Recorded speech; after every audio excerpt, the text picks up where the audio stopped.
So welcome to this Cycling Biomechanics Performance webinar.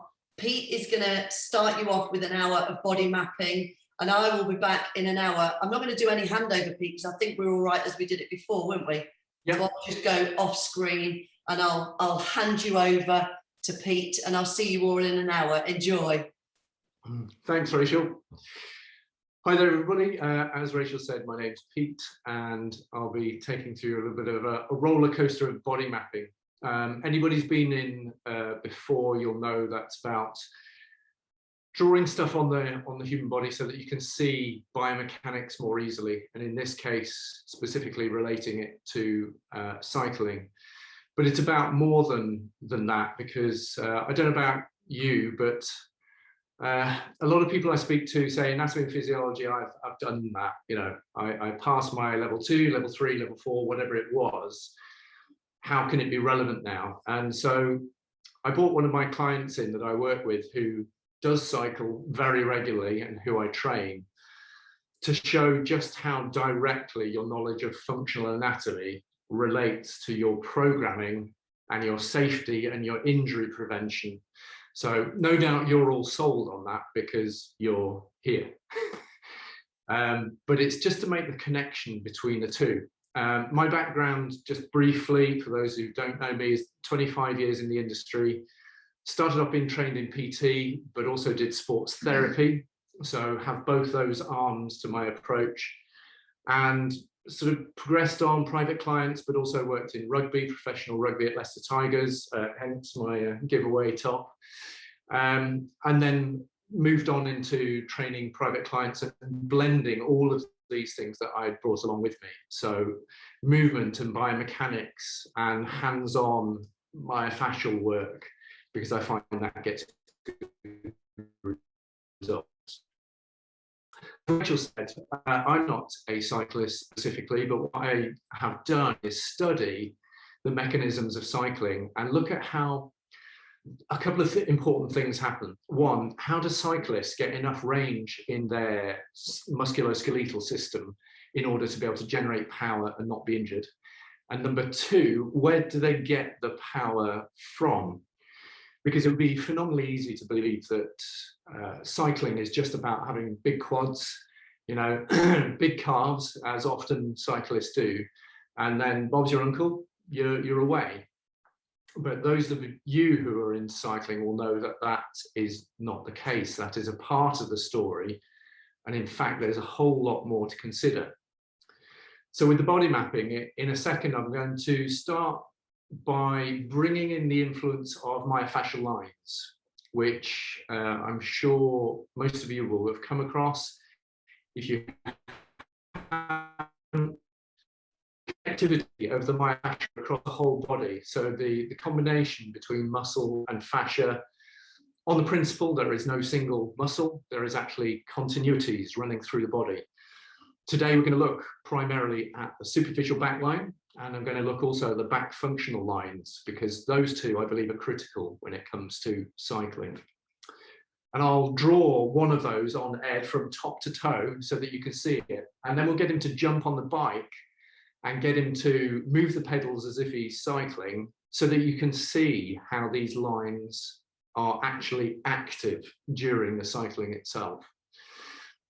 So without further ado, we'll start with the back functional line of cycling. So a brief explanation for those of you not familiar with the myofascia. This part of the myofascia runs from under the arms. It comes from the lats. So your lats attach underneath this arm, and they go across the back here and into the base of the spine. And then they cross over into the other side, into the glute, and then attach to the quads. So as a little starter for 10, my first thought on anatomy with cycling is, number one, it's not all about the lower body. Why? Because your arms anchor in position the upper body and allow you to express power that you could not simply do with your legs. So for those of you who are working with clients, and I'm sure a lot of you already considered this, it's very much an upper body sport, cycling. It's not just lower body. So we need to pull in the effects in our training. When we do the training as well, we must consider linking the two. So it's not just doing lower body training and upper body training separately. It's how do we bind the two together, because that's how you cycle. You combine the two. So this back functional line I'm going to show you on Ed now, I think is a critical one, because as you press down with the legs, the pull with the arms combines the two. And when they blend together, you get an expression of force, which is huge. It's absolutely massive. Okay, so let me show you on Ed. This is our model for the day, Ed, and he is a cyclist, as I say, as opposed to me. If you turn that way, Ed, first.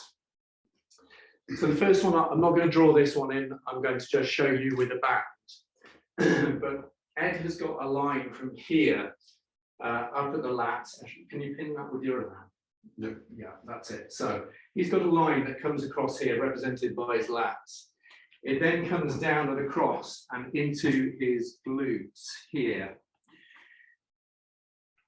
And then it goes around here, the side. You can't obviously see from this perspective, but it becomes the vastus lateralis. So when Ed is cycling, when he pushes down with his left leg, he can increase the expression of force by pulling with his right arm.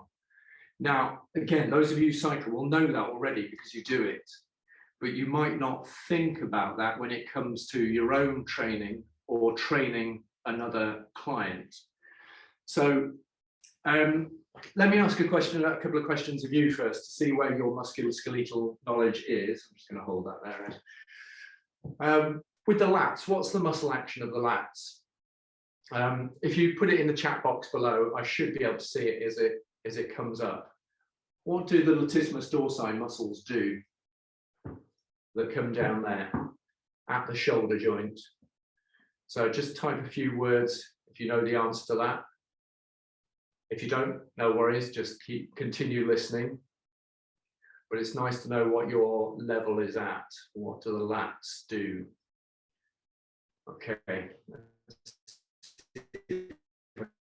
I'm just going to let that get momentarily. Bear with me with chat up. Okay. Okay, we've got internally rotate shoulder. That is absolutely correct from Dan. That's one of them. Anything else it does at the shoulder?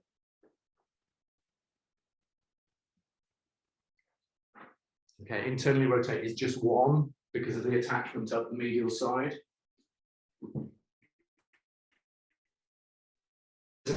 Here. Okay, what have we got? A little closer. We've got adduct, also correct. Any more? Any more for any more? Very versatile muscle is the lat. There's one more in particular I'm thinking of. Pulls the shoulder down. Yes, that would be counted as adduction in that sense. Okay, the one I was looking for, if you're thinking about typing in, I might have missed it. I would have got. Yes, so the draws back bit is the bit I was after. So it extends the arm. So I just wanted to nail that so you knew that the extension of the shoulder there, pulling on the bars, is what creates the force that travels down here and into this left glute. So that pulling of the right hand into the left glute then translates into the left quad, and that left leg is on the pedal. So what we can conclude from that, you can let go now, what you can conclude from that is you've got a spiral type force running through the body when you're cycling. Because I don't know about you, but when you're first looking at cycling, it looks like a sagittal force only, i.e. it's running forwards and backwards because the legs are on the pedals like this. But actually because of the cross nature of the back functional line, you've got spiral type forces. So in fact, cycling is a hugely rotational type sport.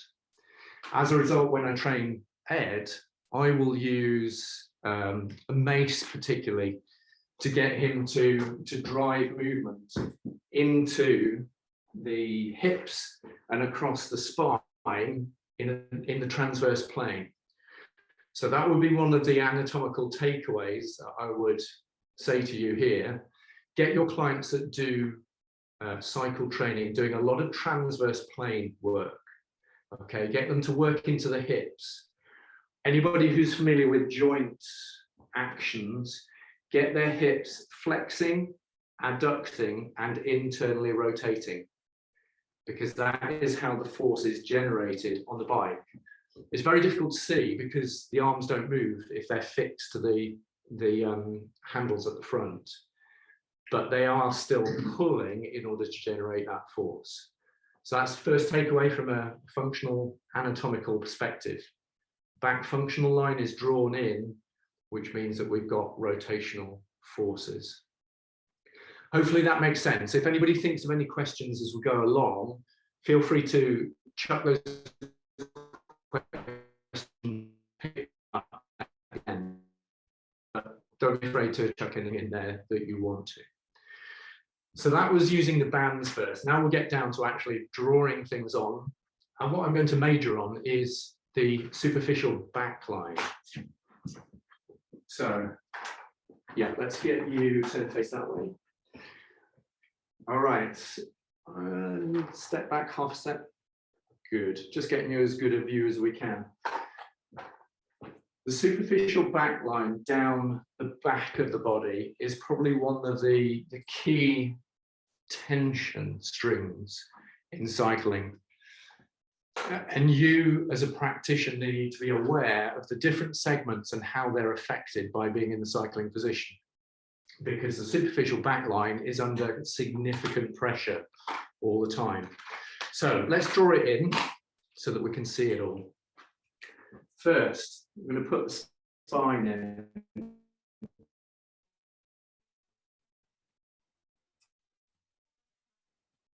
You have to bear with me as we go along, as the artwork comes together.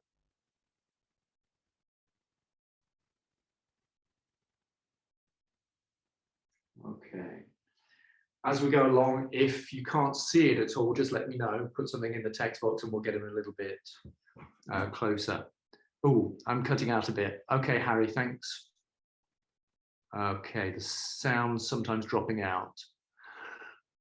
Okay, let's keep going and see if it works. Just mention again if it drops out too much. Apologies for that. It must be our connection.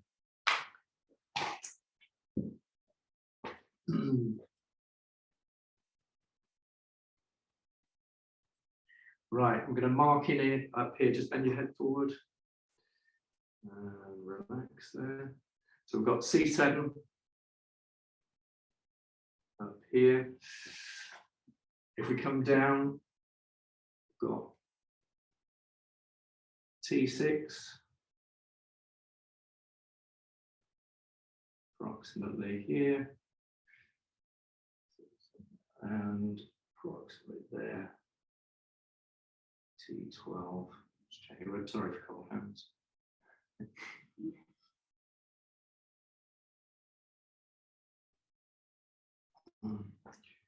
We'll just draw in the scapula as well.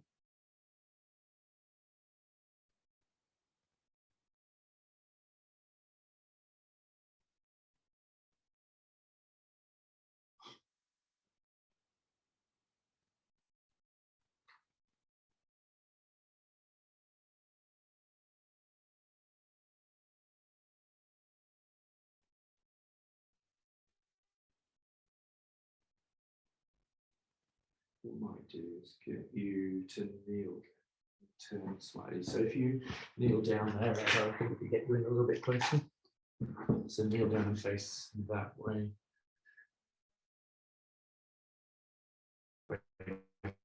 Does that make it a little bit clearer? I just hot track another couple of inches. Okay. Okay, connection, sorry. Thank you for posting that, Harry. Is it better? Because I've seen some of you have dropped out on video. Is that making it better?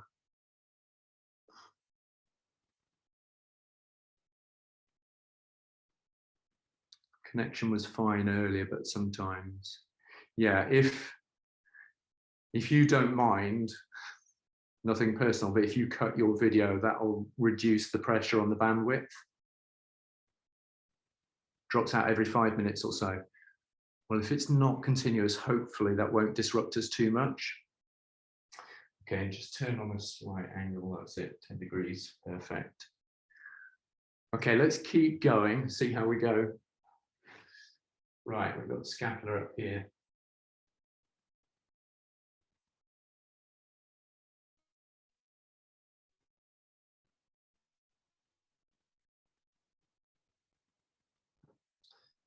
Okay. So just quickly to pause then and orientate ourselves.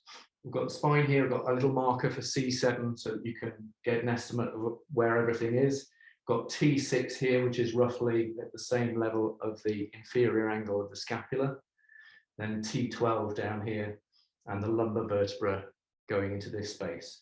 We'll also draw in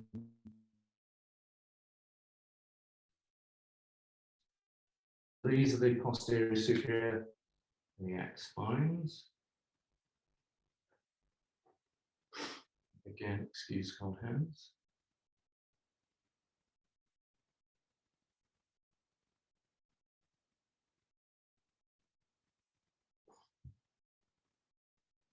Warm enough. Yeah, good.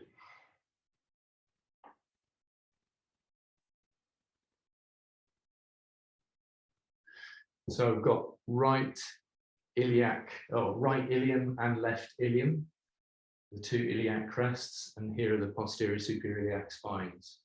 I put these in the PSIS here because it's a common site of problems for cyclists because the SI joint is put under so much pressure. So you're often going to get people with issues here. So we'll talk about that a little bit as well. Now for the muscular bit. So the superficial back line starts all the way up here. Around.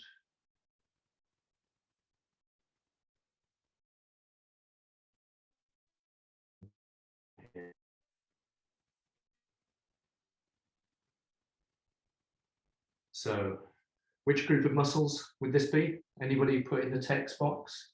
These ones that run collectively up and down here? Oh, it's freezing quite a lot now. Ah, so frustrating. Just bear with me. I wonder if there's anything I can do.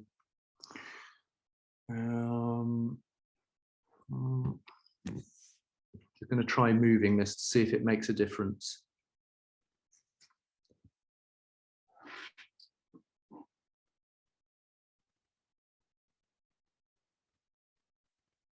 It's fine earlier, typical.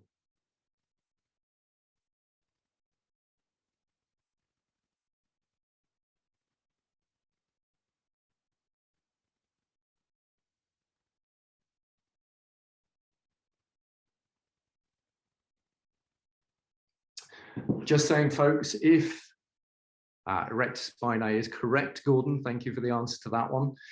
If we do get significant problems with connectivity, because there's only so much I can do, rest assured I will reproduce this and make sure that you've got all of it in case this is disrupted. So don't worry if you're thinking, oh God, I can't hear or understand all of this. I will make sure that you end up with the hour that goes on the front end of Rachel's stuff. All right, okay, that's useful, Harry. Thanks for the little bit of input there. Yeah, hopefully it does record to Zoom fine, and then it's not a problem. Okay, we keep going, hoping that the technology sits into position. So here are the erector spinae muscles.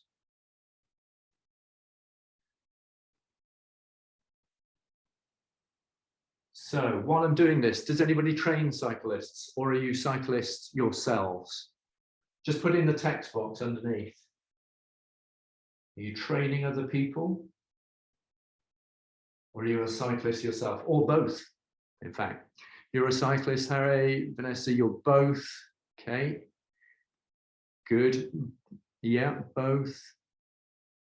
And cyclist yourself, trained cyclist. Ah, cool. Okay.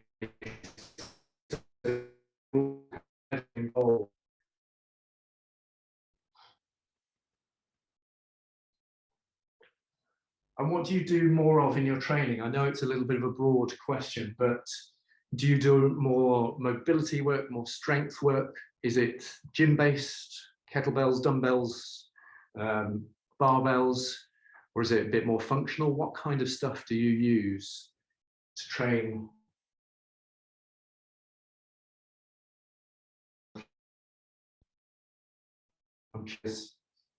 And I say that there is no one way.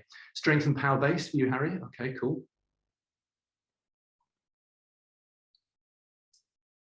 So you use a sort of strength and conditioning type approach, I would imagine. Traditional gym based for you, Dan? Okay, barbell work. Yeah, okay, cool. Strength, power, and functional. All right, interesting.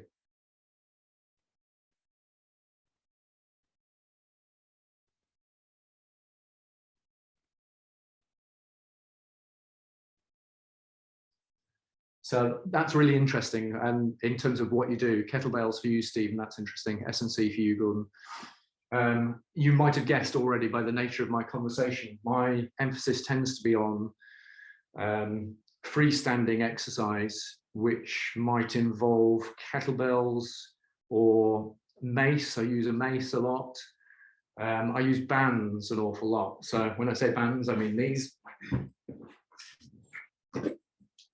This kind of stuff I use an awful lot, really with the sole aim of ensuring that the central drive, the torso, is very, very powerful. So clients can accelerate and decelerate weights a lot using things like the mace, using cadence-driven exercises. And Ed has certainly noticed quite a difference in his cycling from doing the training. But it's very interesting because I don't use the barbell and the more traditional gym-based stuff. And that's not to say that it's not of massive value, it's just I don't use it. Okay. Right. Okay, so that's the first one, in position. This is the upper part. Put a little outline around it so that you can see it easier.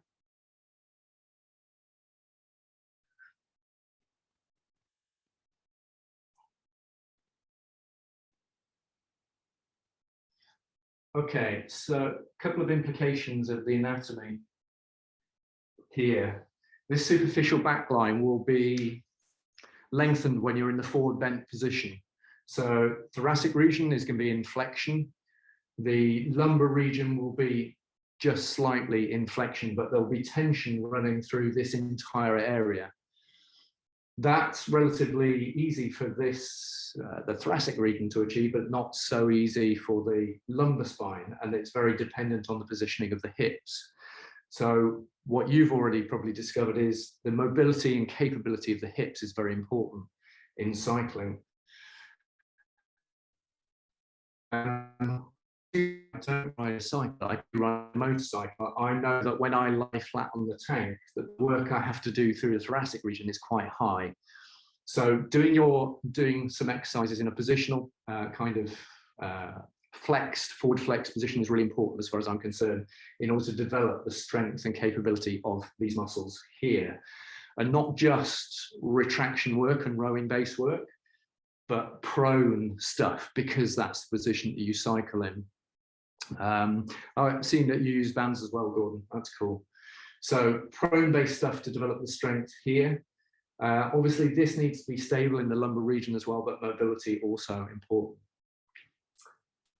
And just to bear in mind, I'm drawing the line up here. I'm not going to draw in Ed's hair, but this actually continues all the way over the top, and it is part of the musculature that sits over the head into the forehead.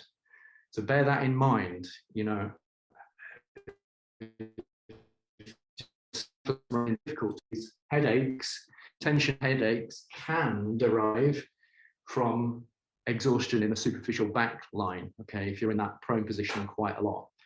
Watch out particularly for the cervical spine, because that has to work incredibly hard to keep your head up. The second you're in that forward bent position, these all switch on like Christmas trees. So I'm sure you'll know this from your own cycling, but cervical spine is going to feel it and lumbar spine is going to feel it as well. Right, Ed, if you could stand up and move a little bit further away. Okay, yeah, that's fine.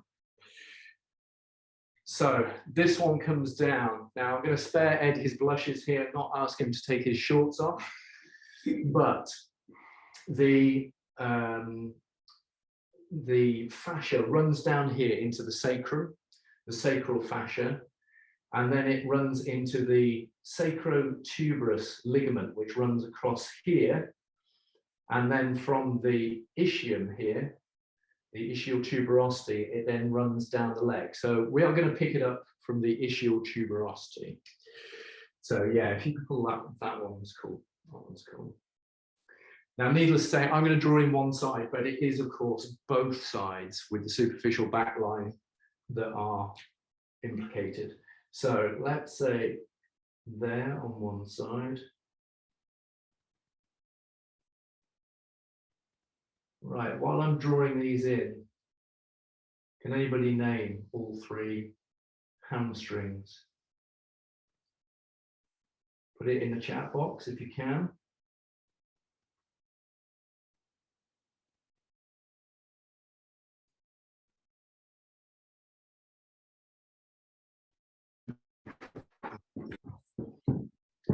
What we've got. Top, please repeat. I will do in a second about that. I'll just quickly get these hamstrings in position. So we've got one running down the outside and into here. It's easy to see and feel when you flex the knee.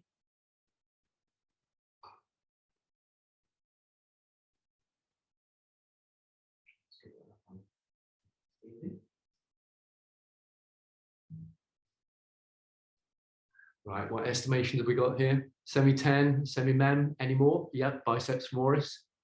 Good. Spot on.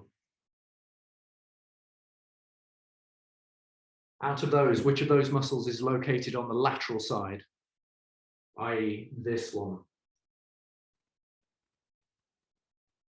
You've got 33% chance of success. Okay, so that's one side.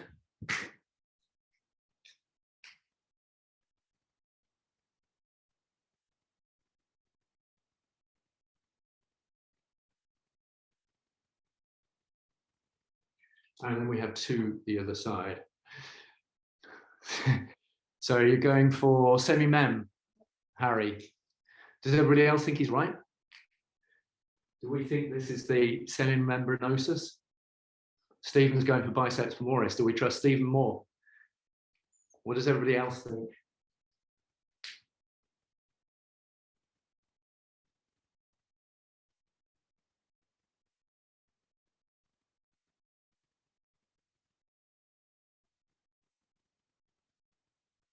You feel a bit scary with pens disappearing in your shorts.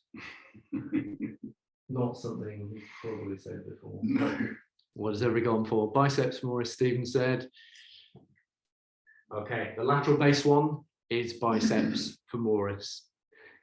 You just checked. Yeah, got that, Harry. It is biceps femoris. Well done, Vanessa, also correct.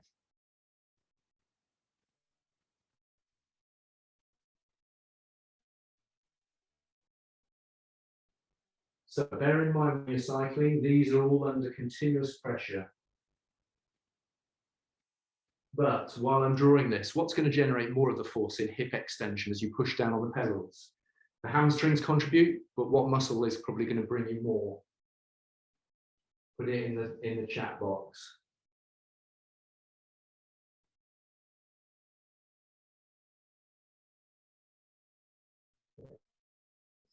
Right. These are more incoming.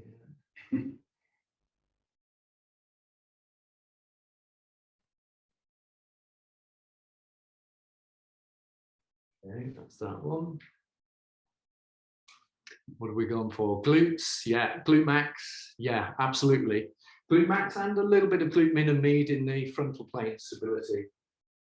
Good answer.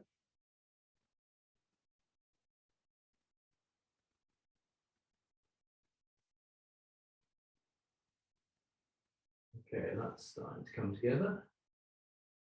Looks pretty, yeah. So we've got semimembranosus there around the back, attaching to the posterior tibial condyle. But we've got the second one, semitendinosus, and that one I'll draw in a different color. That one comes around the front to attach at the front of the tibia. Okay, so we'll put it here over the top.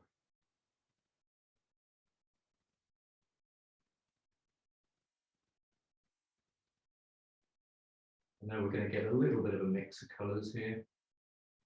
You'll get the idea.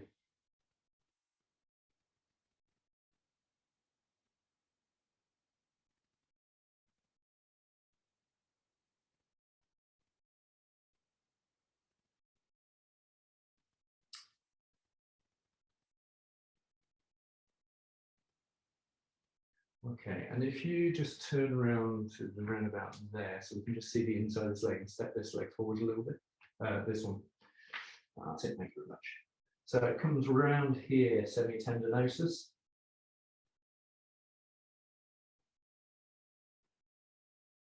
So with my injury management based hat on, that kind of thing's worth knowing your functional anatomy. So when a cyclist comes to you and says they are sore on the front side of the knee, just below the knee, if you know your functional anatomy, you know that semitendinosus comes in and attaches just below the medial condyle of the tibia on the anterior side.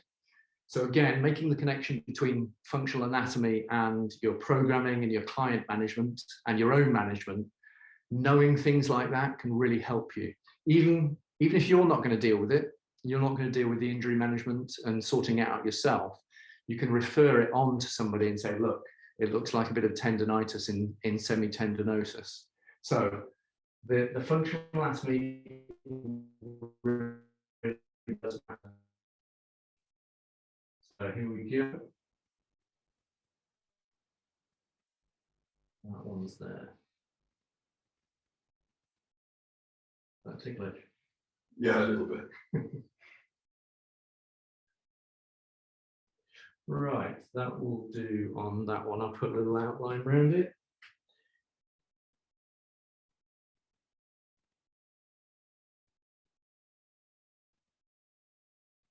There. So we've got 3 hamstrings and face square on now again that way for a sec. Cheers. Got the 3 hamstrings there. Now traveling down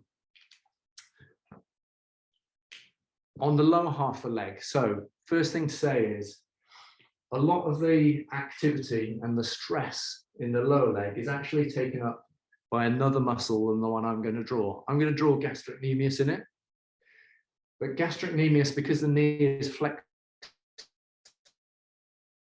gets advantaged because the origin and the insertion are slightly close together when you pedal. So gastrocnemius does work, but in fact, the other partner in the triceps surae does a lot of the work. So chuck down into the text box, what is the other half of the triceps surae in the lower leg? I'm going to draw gastrocnemius in. What's the other half? Jenny, lightning fast? Soleus, correct. So let's draw gastrocnemius in though. So the 2 heads of gastrocnemius are above the knee line because they're on the posterior femoral condyles. So you're looking at, here is the joint line here, just over the top, there, gastrocnemius. And you can see the outline coming down here.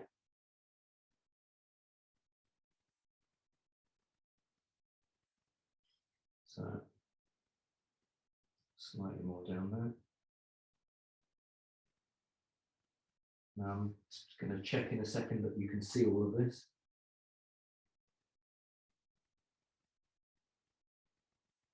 Okay, are we low enough? Just drop the camera. Oh yeah, Stephen, that's interesting study in terms of there may not be as much as we think in gastrocnemius or soleus. I would think, just based on my knowledge, they're probably talking about gastrocnemius because the knee's flexed.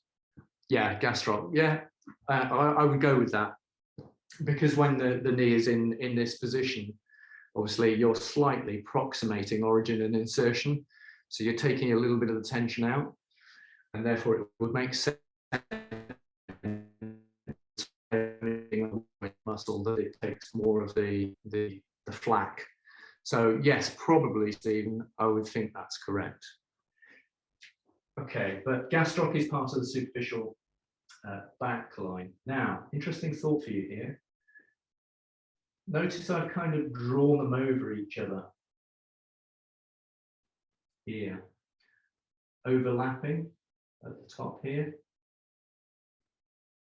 So Myers' theory, who created the book Anatomy Trains. His theory is that these two here kind of clasp like this. And there's a diagram in his book showing this mechanism like that. And he says that there's a continuity between gastrocnemius and the hamstrings. And so together they will provide a continuous stability and power across the whole of the back of the leg, rather than considering them as a plantar flexor of the ankle and an extensor of the hip and flexor of the knee. He says put them all together and they have a combined effect. So I find that quite interesting, the idea that they are linked like this in the middle, particularly when the leg is straighter. Let's draw it in here.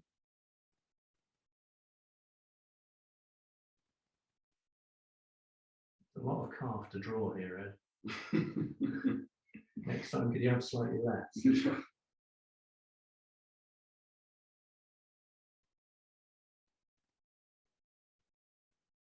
Question for you while I'm drawing this.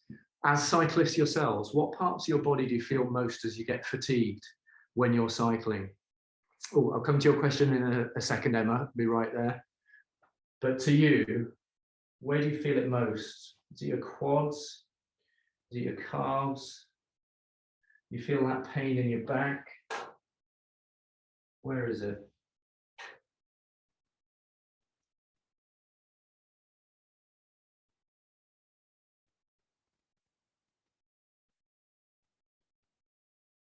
Okay. I shall look in a second.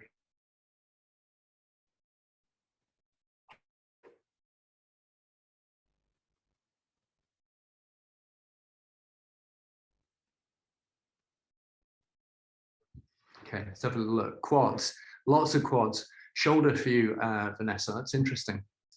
Let me just scroll that a little bit so I can see the rest. Feet and hands, interesting.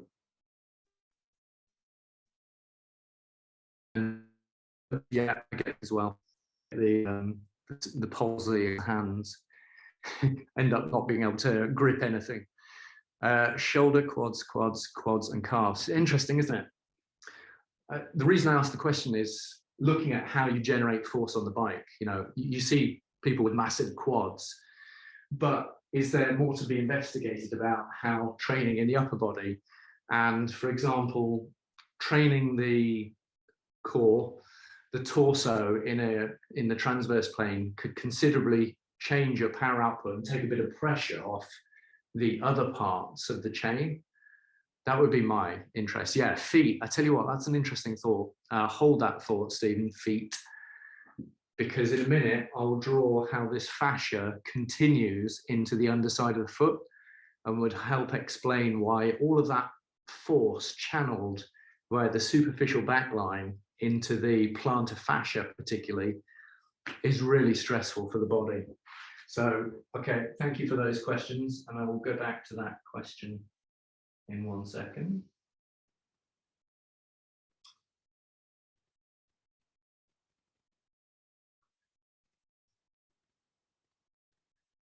Okay, I'm just going to separate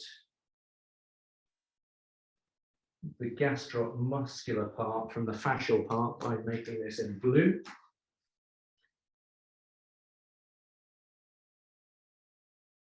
Just make it a little bit easier to see.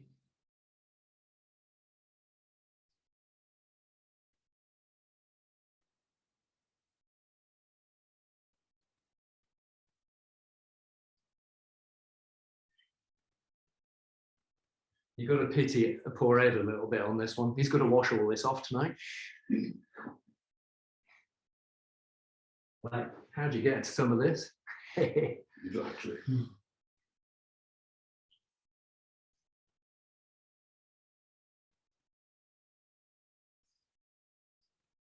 Right, I'm going to put your knee on that ball in a second.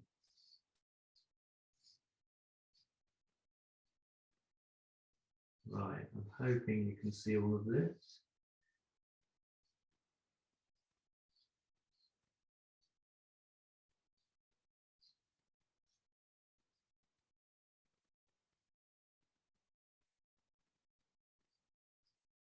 There we go. Forgive taking a little bit of time on making sure it's clear. Let's just drop the camera a little bit. There. Okay, so hopefully you can see that, how it cascades through gastroc into the Achilles tendon here. And that's not where the story ends.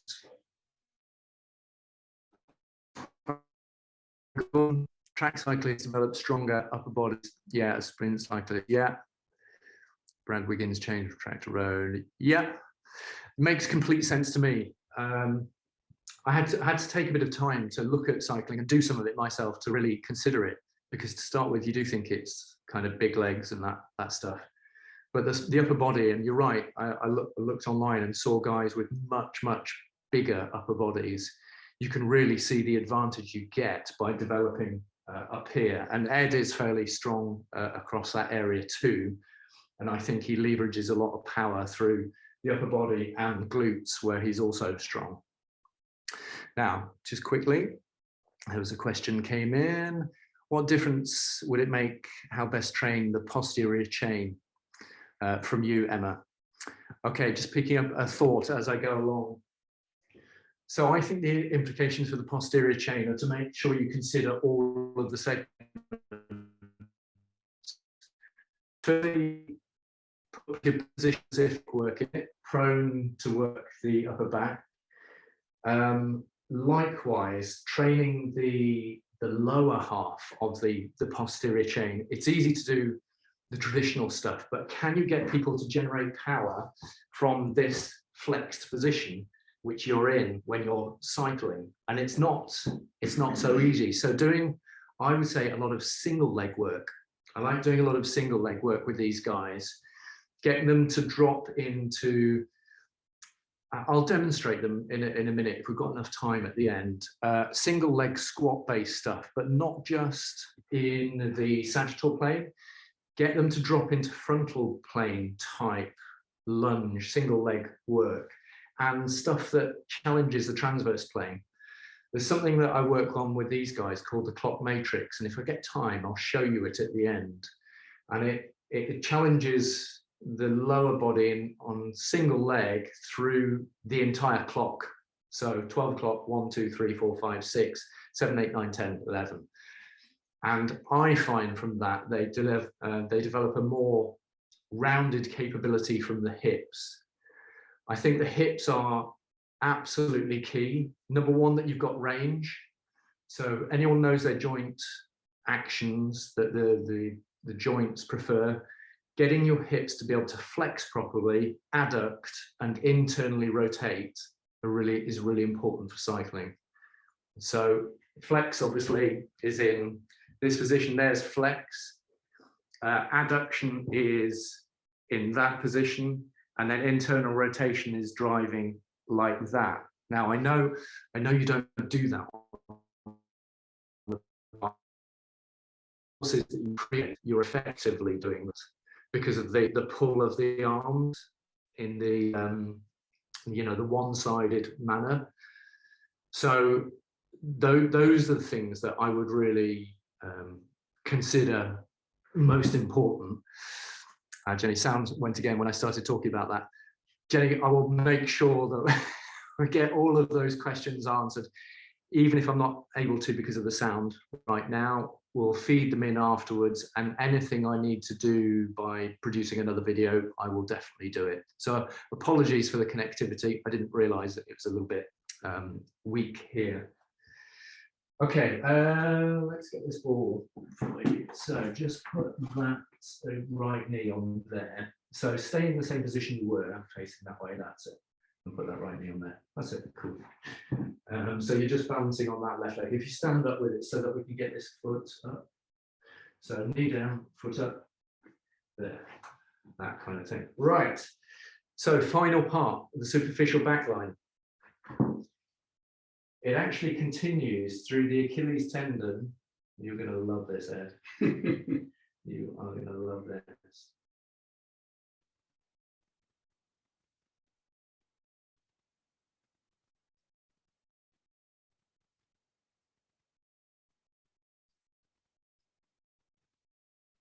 It actually continues through here. So I've mentioned this bit already. You know it's the plantar fascia. But how many of you think about the plantar fascia when you think about your training? How many of you roll the plantar fascia with a ball regularly in order to keep it supple and capable?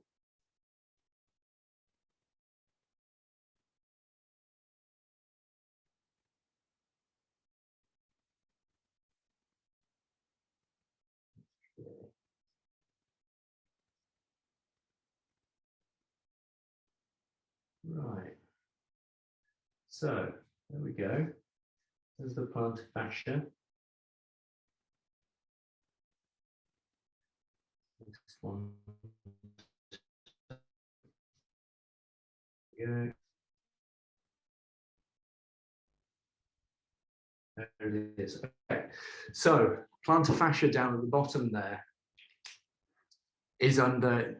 So you rolled yours and got knee pain shortly afterwards. I presume you mean rolling your ankle.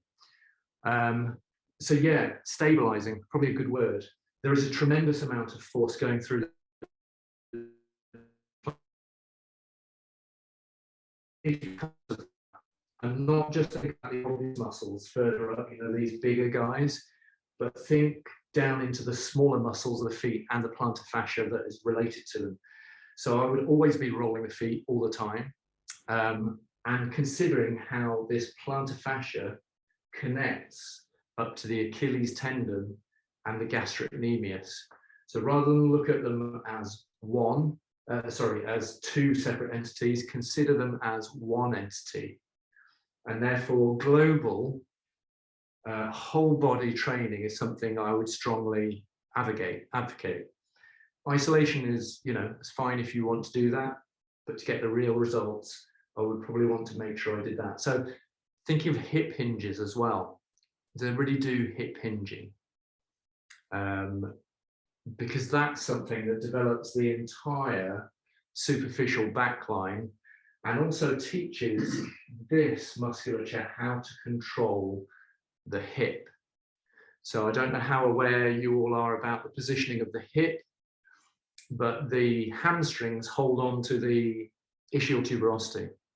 If they become weak and incapable, the ischial tuberosity starts to head north, and then the pelvis tilts forwards too far, and that generally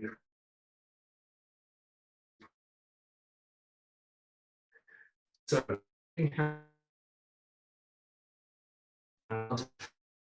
with the capability to hold on to the hip, I would consider an important part of your training.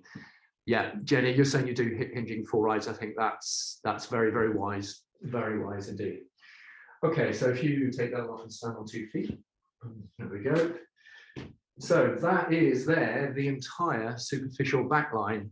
And as we got a couple of minutes before Rachel comes back on, what I'm going to do is get Ed onto the bike and see if we can make it obvious how it all connects up. So, and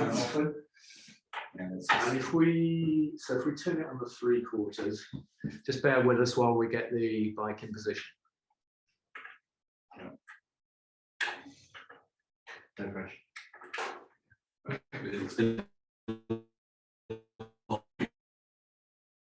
Yeah.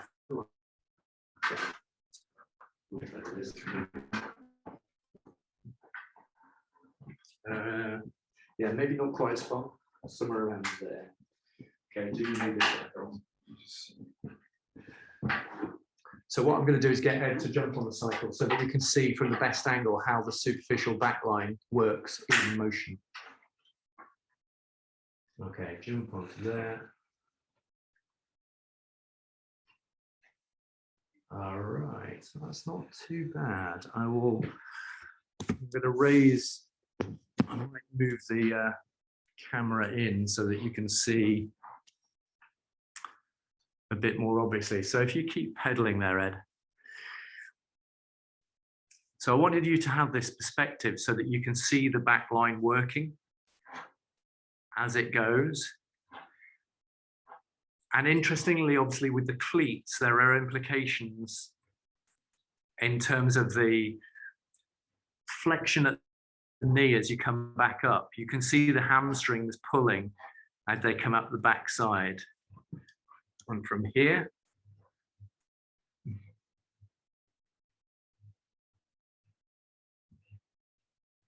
that's it, nice and steady, keep that going in. And then if we look up here, you can see how this back line is going to keep the tension in that position.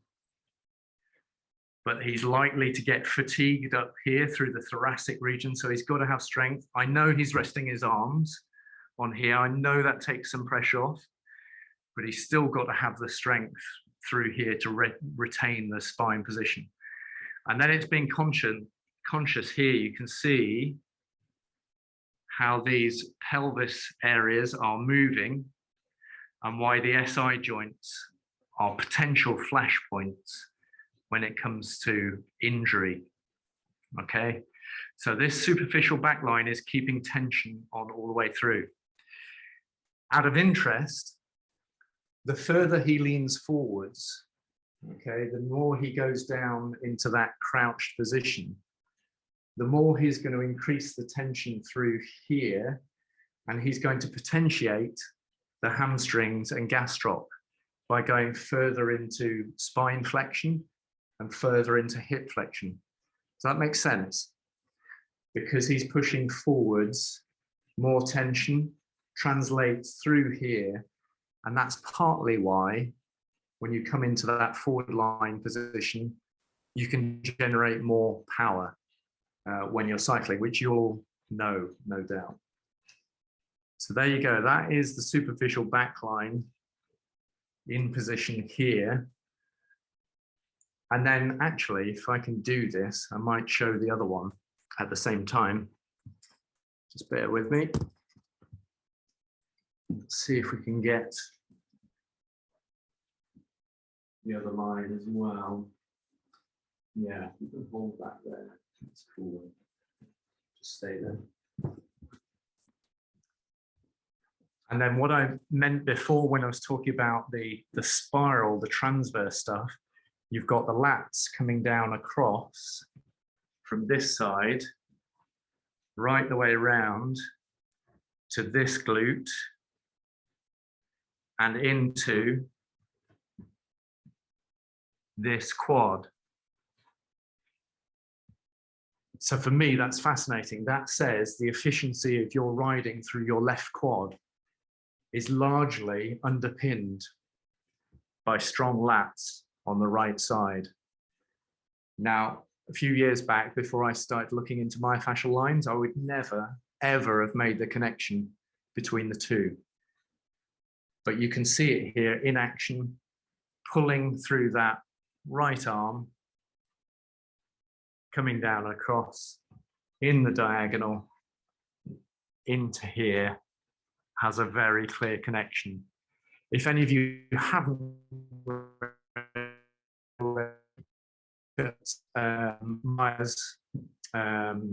Myers Anatomy Trains, in which he talks all about this. So that's the back functional line there.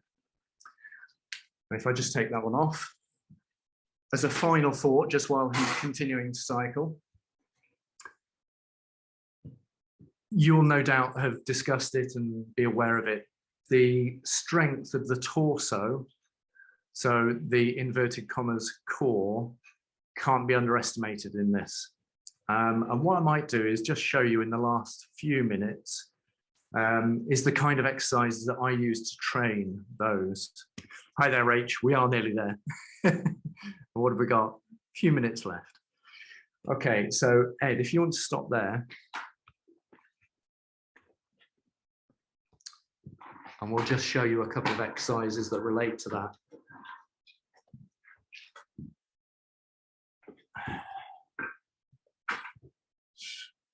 So, yeah, so this is something I use a lot of. I don't know whether any other people use maces, but I find them immense in terms of creating acceleration and deceleration across the entire chain. I don't think I've ever come across a tool that works that well. Kettlebells as well are pretty versatile on that, but this has a special place in my heart. And I will get Ed and his training partner to do the following kinds of exercises. So let's just lift up a little. All right, so if I want to develop his right glute strength and his ability to control deceleration, I might use something that goes in this position, because as I rotate across there, we engage from the left lat into right glute. So that position, and then I might have him come out there, and like this is a killer. And of course, all that force is translated across the center of the body. And my core, I keep using the inverted commas thing because I believe the core is so much more than just this area. But that helps him develop massive torsional strength that he can then exert on the bike. I also use the favorites of the wood chop type scenarios here, and then down into the hips there. Again, it's a big back functional line exercise. And if you think about it, that's probably better if you did it. So if you face that way for a second, and yeah, do the wood chop position, so feet wide, and do down into left knee and up into right knee. That's it. So getting your client to work in this way, and you can get them to flex forward more if you want to replicate the cycling position. You can see how much work he has to do in his upper body to create thoracic extension, to keep the thoracic extension. Okay, and pause there.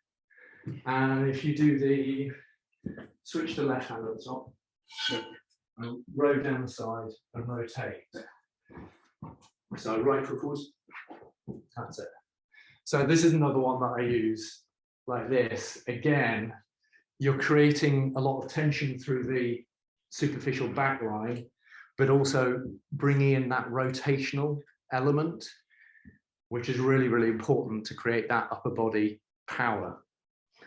So, I mean, as you can see, I've just picked out a couple off the top of my head, but it gives you that idea across the hip and down in the lower limb. Well, this is the kind of thing I use to help Ed develop his strength. Okay, if you pause there for a second, Ed, before we get too warm. And if you just come here and sort of face the group, as it were.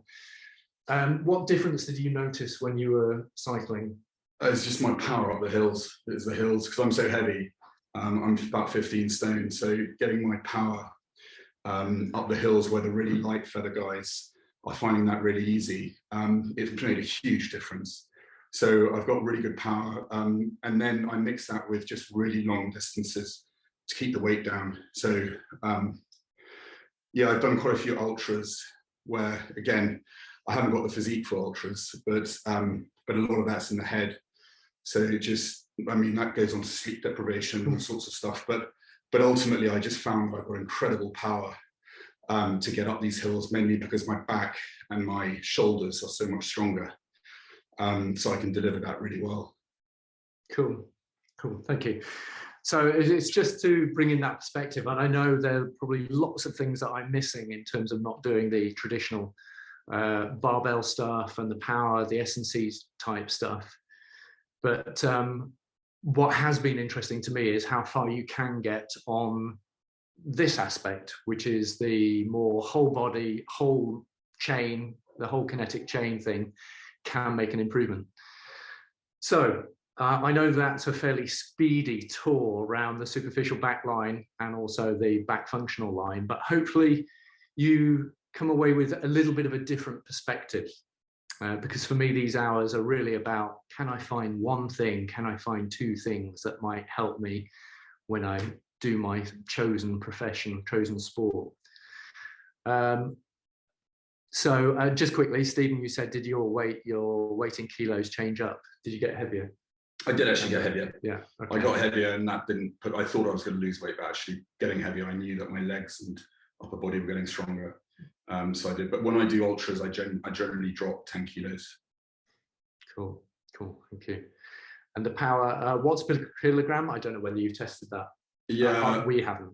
Yeah, so there, it's the, I need to redo it. I did it last year, and I wasn't particularly, but I think I was at about 240 average, which I think comes down to something like 3 or 4.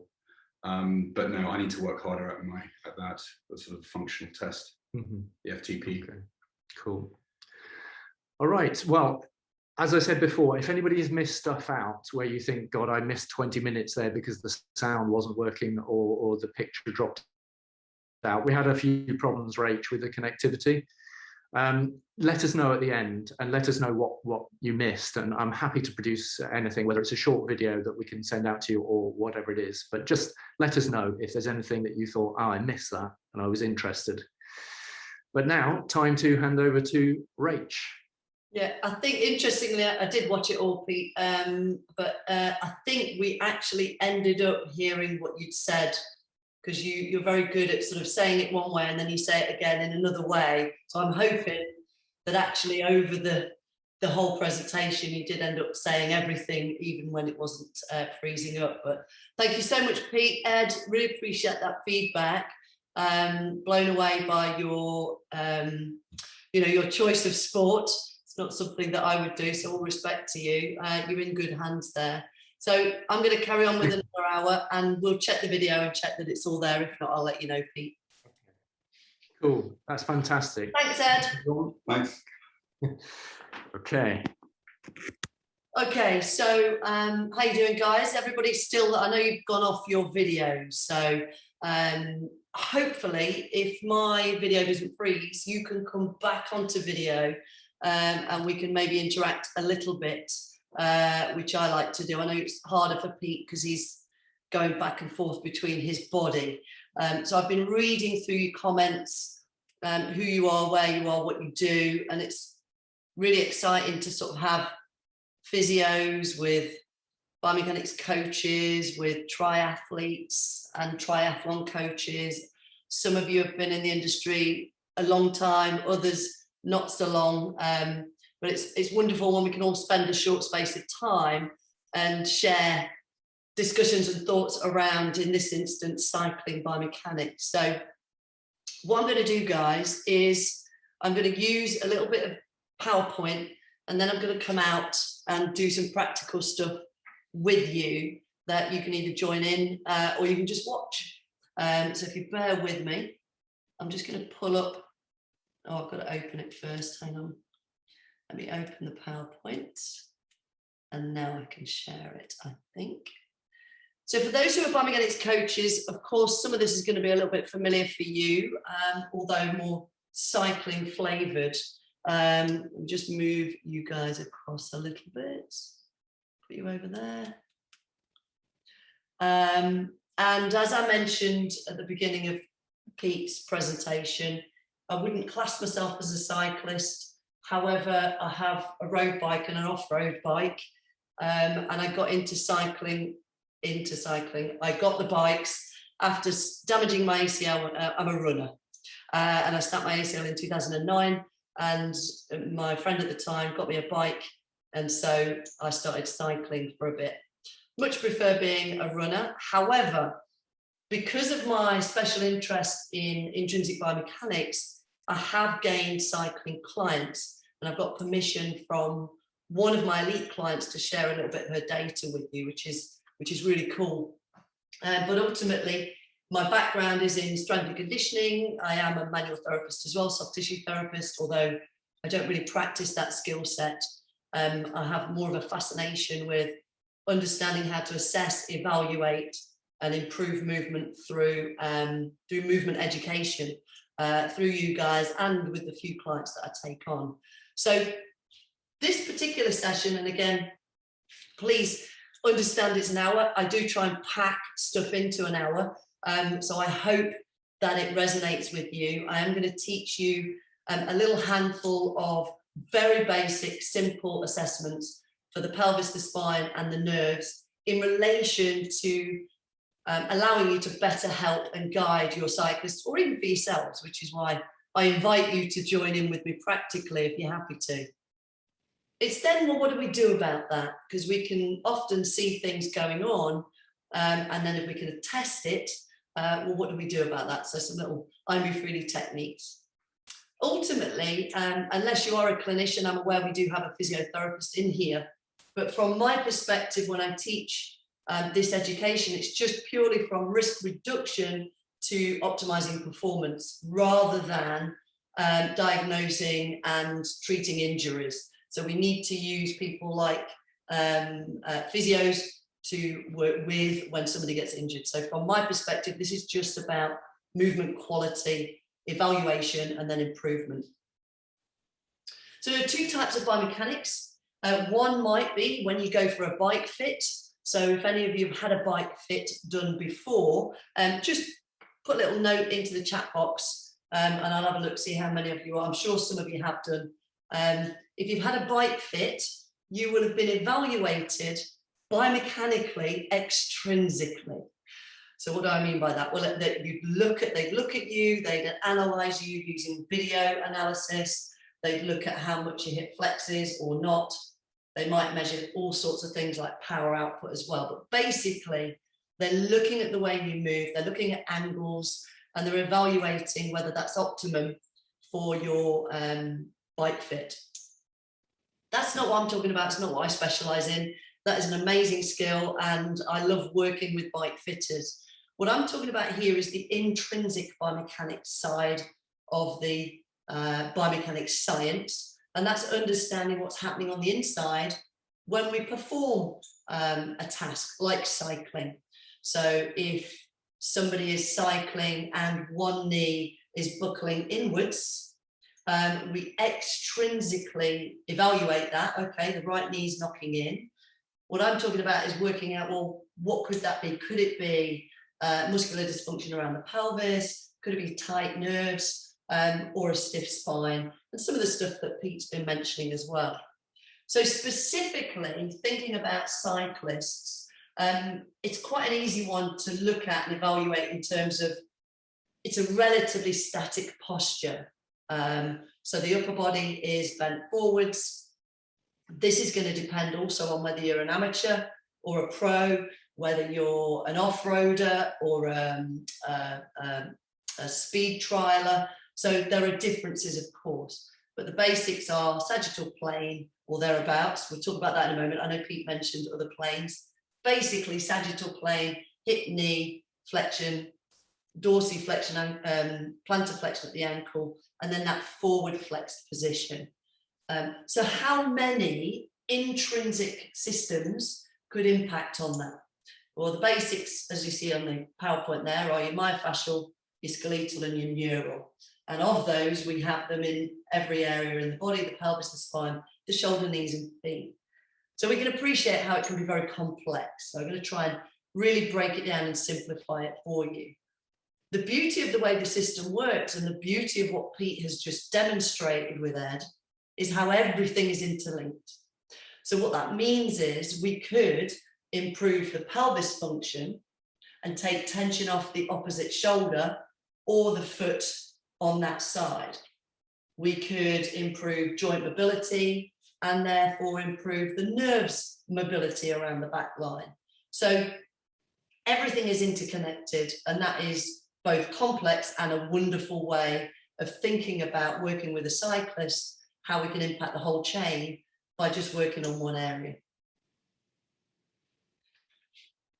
When working with clients who cycle or do any kind of sport, having a systematic approach to the way we program their training would make sense. And so evidence-based practice would suggest something like this. This is certainly the way I practice. So we improve the way they move first of all, get the tissue quality back, develop some tissue tolerance and load management, get them prepared to move, get the joints moving, get the nerves mobile. The next phase then might be about stabilizing the body, getting a little bit stronger or more in control. Pete also mentioned about core stability, so that then the top layer of that programming could be more specific to power output, hip extension or triple extension through the lower body. And this isn't necessarily a long drawn out process, but conceptually, if we are thinking about preparing, stabilizing, and then that functional piece on top, it allows us to be really bespoke with our program. Now, one of the other challenges is, of course, you take a bunch of athletes, and all of these on that slide are deemed athletes. So you've got the females on the left and the males on the right. Just as examples, I think we've got weightlifters, we've got footballers, beach volleyball, basketball.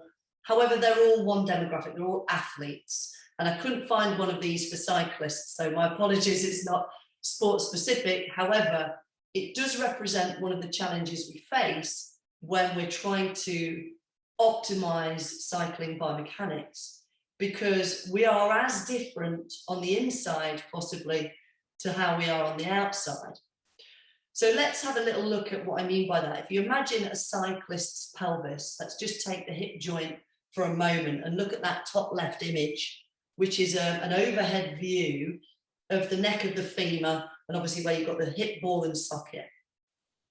And you can see how the two images show we can have clients who have different angles of their femur within the hip socket, and that's a normal presentation for them.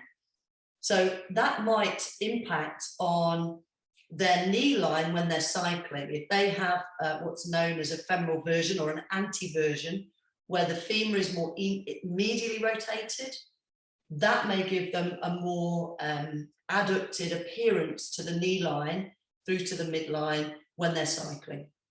So can we evaluate that? Well, yes, we can. I've not got time for it in this presentation. However, understanding that might happen might enable us to just alter our expectation a little bit. Then we look at the top right-hand image, and there are variations in the angle between the neck of the femur and the shaft of the femur. It's known as coxa valga or the coxa vera.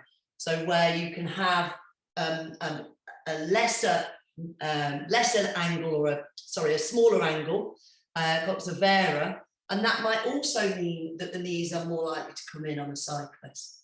Or the other variation, coxa vera, where the knees might be more further out, just based on their design, their joint structure. Pelvises, or pels, apparently, is the plural way of saying pelvises.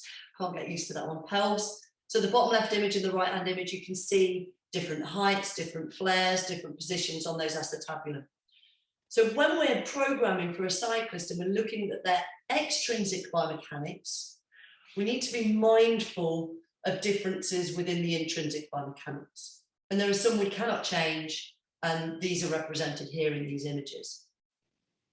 But we want to really focus on what we can change within our cyclists' movement, if there are any energy leaks, if there are any movement problems, particularly if they're symptomatic. If they are symptomatic, we need to use our therapist colleagues and make sure we stay within our boundaries. But thinking about cycling biomechanics, just going to come out just for a second here. When you think about cycling biomechanics and what we need, we think very much in that sagittal plane, and just come out here, the sagittal plane, which is what Pete was talking about. And yet the body is humanly designed to have stability in all planes. So you've got your frontal plane, Pete was talking about, and also the transverse plane, which is more of a rotational aspect to movement. If you are only strong in one plane, and when you cycle, it may feel very sagittal, but imagine turning a corner and then needing that frontal plane stability on a corner, or that twist through the handlebar. If you lack some degree of practice, strength, tissue tolerance, load management through a different plane of motion, if you've never practiced it, or if you've lost some of your joint strength ratios, or your cyclist has, then it may be we lose power, we have energy leaks. And so being mindful of the human biomechanics alongside cycling biomechanics, because great cycling biomechanics, there is probably a thing that optimal joint angles, optimum lever lengths, optimal tissue tensity, but how many people actually have that? How many cyclists sit at a desk for most of the day? How many cyclists have a functionally long leg? How many cyclists have a structurally long leg? How do they know this? So to understand their intrinsic biomechanics is actually a key component for us as practitioners in understanding how we accommodate human biomechanics into cycling biomechanics. So I'm sure there are perfect geometries out there that would work for cyclists who want to compete at high levels. Most of our cyclists are predominantly humans who want to function without pain and injury and function as well as they can, but we've got to add into that genetics, geometry or structure, and then of course dysfunction and the other sort of side of things, as you can imagine. So I'm just coming out so that I can say any questions up to now. Are we all still in the same place at the minute? We've got, I can see Harry and Vanessa, can't see anybody else, so I can only use Harry and Vanessa. All right, okay, great. And then Dan talks about having a retool bike fit. Yeah, okay, cool. So there are different sort of equipments that can be used to measure a cyclist's extrinsic biomechanics. So Dan has obviously had the retool, which is, they're very advanced, they're amazing. The information they give us is stunning. What we need to add into that is an understanding of human biomechanics, if you like, in terms of muscles, joints, tissues, etc. So this is my lady. I'm just going to tweak this so that you can see all of her. And I'm afraid some of the images are slightly dark. So she was an elite cyclist. She was not professional. My understanding is there are 3 classifications. I can't remember which way around it was, 1, 2 or 3. And one end is the pro end. And then the 2 prior are sort of when they're trying to get to pro, sort of amateur pro or amateur. She wanted to get up in her classifications and her time trials.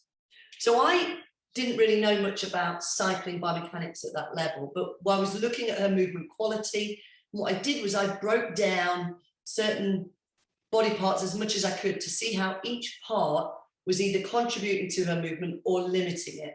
So the left-hand image is just, again, a single shot of 3 stages. So over on the left-hand side, that side flexion was sort of the first assessment, and then moving along, she gradually got a little bit more range of motion. She is slightly forward flexed on that last one, but she did start to move better. The same with the middle image. The bottom image is the first one. The one at the top, she's slightly more flexed. And again, over on that right-hand side, we were looking at extension. I think you just about see the first one, she did not extend at all in her lumbar spine. And then as I worked with her and improved her movement quality, she did. And I'm going to go through this in more detail in a moment. But I thought it's quite good just to have, because retool equipment is great. I don't know how many of you have your retool equipment at home. It's very expensive.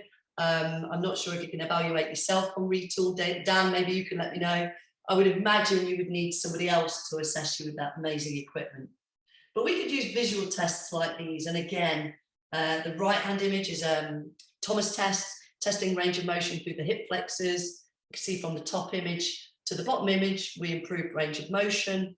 The middle test is looking at ligament dominance. So up on landing or power output down through the pedal, she improved or reduced the sort of knee valgus effect by improving strength through the hip abductors. And then the same on the left, we did a quad dominance test to understand the relationship between her quad and ham strength ratio, which is really important when you want to get a nice balance through the body. So I'm just going to come out and check. I've got a little note come in. Somebody's put a message in. Dan, retools via my local bike shop. Yeah, usually it is, isn't it? So I'm not sure that we can evaluate ourselves. I'm sure bike fitters will have had a go. Maybe they can, I don't know. It's not my field, is bike fit, but I have worked with and trained bike fitters in actually evaluating the cyclists as well, using some of these tests.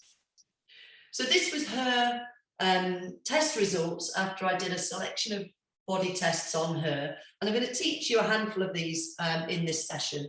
So left-hand side was on the 25th of September. And then the middle image was, it looks like it was a week or two, just over a week later, or about a week later, after she'd done one of the techniques I'm going to teach you today. So you can see how there's less coloured boxes. So the colouring in is indicative of an area that is not moving as well as maybe it could. So then the ability to reevaluate her body showed that the exercise I gave her was working. And then the last one, I think that one was the January of the following year. I'd worked with her for some 3, 4, 5, 6 months. And you can see then we're clearing those boxes. And this is quite a powerful tool for the psychology of a cyclist, as you can imagine. Now this was actually a running sort of a power output image that you might get if you had a running gait analysis. But similarly in bike fitting, and obviously Dan can let us know his experience, you would get the power output presentation similarly on a bike fit retool maybe, as to how much power you're producing through the pedals. So that then an example for you that I experienced with a colleague of mine, we went to see a bike fitter in Fulham, a guy called Hamish, to do a bike fit. I had a gait analysis, but my colleague had a bike fit, very extensive. We were there for a number of hours. It was all rigged up to the machine. Can't remember if it was retool, and it displayed an image and it showed the power output through the pedals. Now, from their perspective, they measured 20% less power through the right pedal. And so they offered a solution. They wanted to change the bike fit, put an insert into that shoe to allow for the fact there was less pressure through that pedal. So of course, my colleague was a Biomechanics coach. So he jumped off the bike and said, before you do that, can I just try something? He did a muscle energy technique on the right side of his pelvis. I'm going to teach you today. And then jumped back on the bike, and actually it had evened out the power through the pedals. So within about 1 minute and 20 seconds, he had removed the need for an orthotic in that right side. And what that demonstrated was the power output difference or discrepancy was a functional issue from the pelvis rather than something that needed to be wedged in or compensated for with an external insert. Does that make sense? So if any questions come up from that, let me know. But this is ideally, our perspective would be, let's get the human moving as well as they can first, then look at the bike fit to make the bike fit the human when they're moving biomechanically efficiently. Does that all make sense? Because if we fit the human dysfunctionally to a bike and put a wedge in where there's a functional discrepancy, we could compound the issue. So I hope that all makes sense. I'm not getting any comments, so I'll just bring this back up. So I'm going to teach you a test just in a moment. So where are we? So that's just a nice little anecdote. So we're going to look at pelvic function first. And if you want to join in with this, I'm going to show you this in a couple of ways. In fact, I'm going to come out and I'll do this with my friend over here. I'm going to show you, first of all, a pelvic function test that you could perform on a client on a massage bed, if you have one. If you don't, you could do it on the floor on a mat. And then I'm going to show you how you could do it simply on a chair, and you could do that with me yourself. So this test is called the 4-sign test. So I'm aware that Neil is a physiotherapist. So in the clinical world, this is also known as a Patrick Favors. We're not going to do it in the same way or for the same reason. We're doing this simply as a range and symmetry test to identify if there is either a lack of range or a lack of symmetry within our cyclist's pelvis. So I'll show you the test, and we'll talk about what we do, and you can try the sitting one. So with the client lying on the back, supine, we ask them to cross the ankle over and above the knee. And we're then going to hold the opposite hip in place so that as that knee relaxes, we're then going to measure with our hand span how high the knee is from the bed. So this side is at least my hand span. Now, that's okay. Actually, a hand span is about right. That's what we want. But we're now going to compare that with the right side and see if my skeleton has pelvic dysfunction or whether there's an asymmetry. So when we swap it over to the other side, and then we test, so can you see how this side is much lower? So where the left-hand side is a full hand, and this side is actually half a hand. So that shows that Skelly has pelvic dysfunction. I don't know how that happened, but so his left side is more limited. So if you imagine when he's cycling, that may give a difference in power output, both on the retool bike fit, but also in performance. And we know that asymmetry in a sort of bilateral performance could raise risk in terms of potential harm, or something down the line may not work so well, or maybe uncomfortable, or maybe become symptomatic. So quite simply, you lie the client down, cross the ankle over, measure, make sure you're keeping the pelvis nice and level, because the weight of the leg may well tip the pelvis and give a false reading. Then we compare to the other side. If they are a hand span from the little finger to the thumb, from the lateral condyle of the knee to the bed, if they're that range of motion, that's good, but they still need to have symmetry from one side to the other. Okay, so that would be how I would do the test with a client. Now, if you don't have a massage bed, or if you're working online like this, you could do this next one with me. So if you're in a chair, make sure that you are sitting comfortably, thighs supported, and ideally want to be about 90 degrees at the hip. Yeah. So we can do exactly the same. We just cross one knee over the opposite knee, let the knee hang. Now, of course, we can't measure easily here, but we can get a sense of how that feels. Is it easy? Is it comfortable? Yeah, that feels okay. But the height of the knee, I'm just observing how far the knee drops. Then when we swap, so if any of you are doing this with me, and can you see how this side for me, that feels stiffer? The knee is definitely higher. So I have pelvic dysfunction. And that's because I sit at a desk quite a bit, probably. And so I do have an asymmetry. Of course, it's nothing in particular to worry about. So I'm just going to come in and see if any of you tried that test. Harry, I hope you're negative. Good. No, okay. See if anybody has had a go at that. Vanessa, expect you to be negative on that test as well. Still broken. Oh, okay. So it's not uncommon to show an asymmetry in the pelvis. So it's not necessarily something to be concerned about, but we might want to address it. Now, what we've just done is gained a benchmark. And what I mean by that is we could now apply a technique like the one I'm going to show you now, and then do the test again. And if that range has improved, we know reducing risk in our cyclists. So let's go back to that sitting position. If you want to try this with me. So if you haven't done the test, let's just redo the test here again. So just roughly see what that feels like. Let the knee drop. Okay, that one feels okay. Just try the other side. Yeah, that feels a bit stiff. Yeah, so have you got your benchmarks? Good, right now. So we're going to start with first leg, right leg. So bring your right, or any leg, doesn't matter because I can't see all of you. So whichever leg you feel like starting with. I'm going to start with my good leg. You're going to place your hands on the inside of that knee. And in a moment, you're going to use an isometric contraction of rotation of this hip.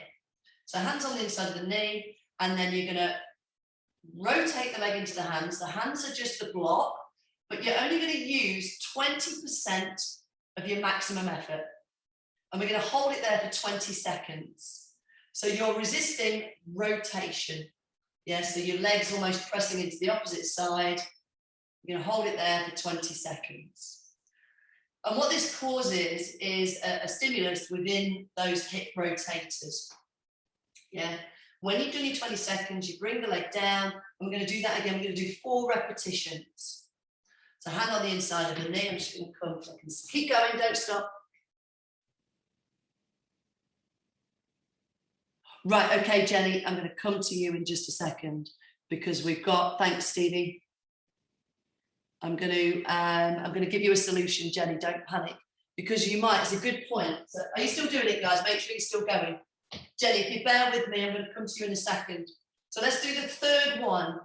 So what Jenny's reporting is what you might find, and it might be, maybe it's not uncommon in cyclists to find that position difficult or awkward, or if somebody has any arthritis or anything going on, they might find that position awkward. So I'm going to give you a solution just in a moment, Jenny. If you bear with me.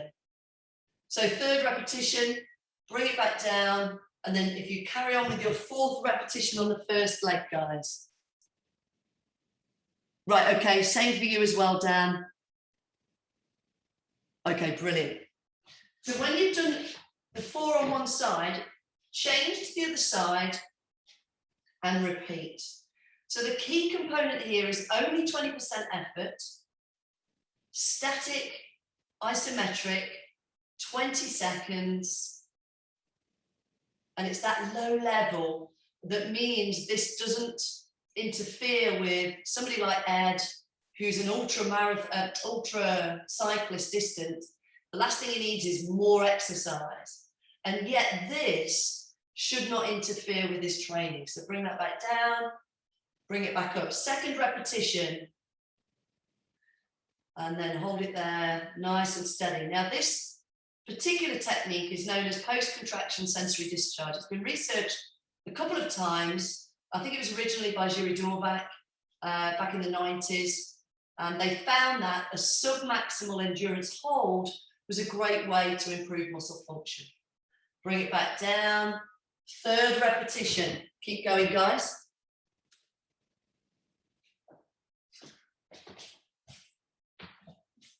How are we doing? And then bring it down. We've got one more. So you can imagine if your cyclist is a desk worker, they could be doing this during their desk job. Yeah, it's relatively easy to fit in. You sit and watching TV, you could lie down on the floor, bend your knees and do the same movement. So bring it back down. Are we there? So let's retest. Ankle over, relax the knee. Well, this side was okay for me. So it actually feels a bit freer. Change sides, and that certainly feels like it's dropped lower. It feels much better. It's moving better. So it was up here before. So just let me know if you feel like you improved after that. Jenny and Dan, I'm coming to you, don't worry. Emma, did you have a go? Same, brilliant. So can you see how it's a very simple, easy, safe technique? It's not going to harm Ed. Ed's training, he's going to have high volume discipline training, or triathletes who are renowned for a lot of training hours. They've got all these disciplines to train. The last thing they want is extra work. So this is a very simple, beautiful little technique we can add in. Yeah, good. So brilliant. So I can send you all an additional invoice. Just kidding. Emma, brilliant. That is one example. So Emma's just asking, when you say pelvis dysfunction, how much can just be muscle tightness? This is, that's one example of dysfunction, Emma. So dysfunction could be tightness, muscle spasm, which is what we're addressing here. And it's known as, so the muscle kind of becomes dysfunctional in stages. So we think at the beginning it's known as subclinical muscle spasm. So it's where it's protective or overactive, and it's within the first 6 weeks of adaptation. So it can be relatively easy to solve like this. It doesn't need an aggressive technique like stretching. It actually responds better to an isometric muscle energy technique. If we don't realize that, over time, it starts to become more fibrotic, and eventually then it becomes tight, and it might need a more aggressive intervention like stretching. So muscle states or dysfunction is a broad term for subsystems that don't work optimally, but tightness is one example. Subclinical spasm is another example.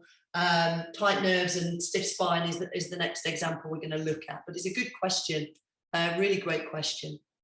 So let's just go back to the PowerPoint, and I'm going to talk to Jenny and Dan in just a second about their options. But hopefully the rest of you, if you had a go at that, you'll have felt some difference. I know some of you, Stevie and Harry, who are, I know they're biomechanics coaches, so I know they know this. They felt a difference, they've reported, which is great. So the 4-sign test, named 4-sign because you're crossing the legs into the shape of a number 4, as you can see on the image. So we can ask the client or the cyclist to lie down, cross the leg over, and what we're looking at is when they keep the hips nice and level, how far does the knee drop towards the floor, the bed, wherever you've got them lying. And we do a comparison one side to the other. So we need both symmetry and at least a handspan of range. We can then give them a technique like a muscle energy technique, the one you just tried. See then afterwards when we retest, same test, it could be the one in the chair like we've just done, or the one on the bed, which is more evidence-based model of doing it. Is there a change in symmetry, range, or how they feel? We mustn't lose that. The importance of how clients feel, even if the range hasn't changed, if they feel better, you know, it's doing something surely, even if it's placebo. So thinking about benchmarks, apply an intervention, redo the test or the benchmark. And this is where the retool kit that Dan's experienced is really helpful, because it's scientifically proving, you know, when you measure before and after, that power output can change. And it demonstrates that. This is a human test, human measurement test. It may be argued that's less objective. I think it's a pretty solid way of doing things, and nice and simple as well. So then it's, well, okay, we've got that muscle energy technique in that band at the top, and somebody like Ed, brilliant. I would suggest if you had an asymmetry at your pelvis, that's a great little add in, maybe at your desk job, or if you're sitting having a rest from cycling for miles, you know, enjoying a bit of a social, you could use that technique sort of peppered throughout your day.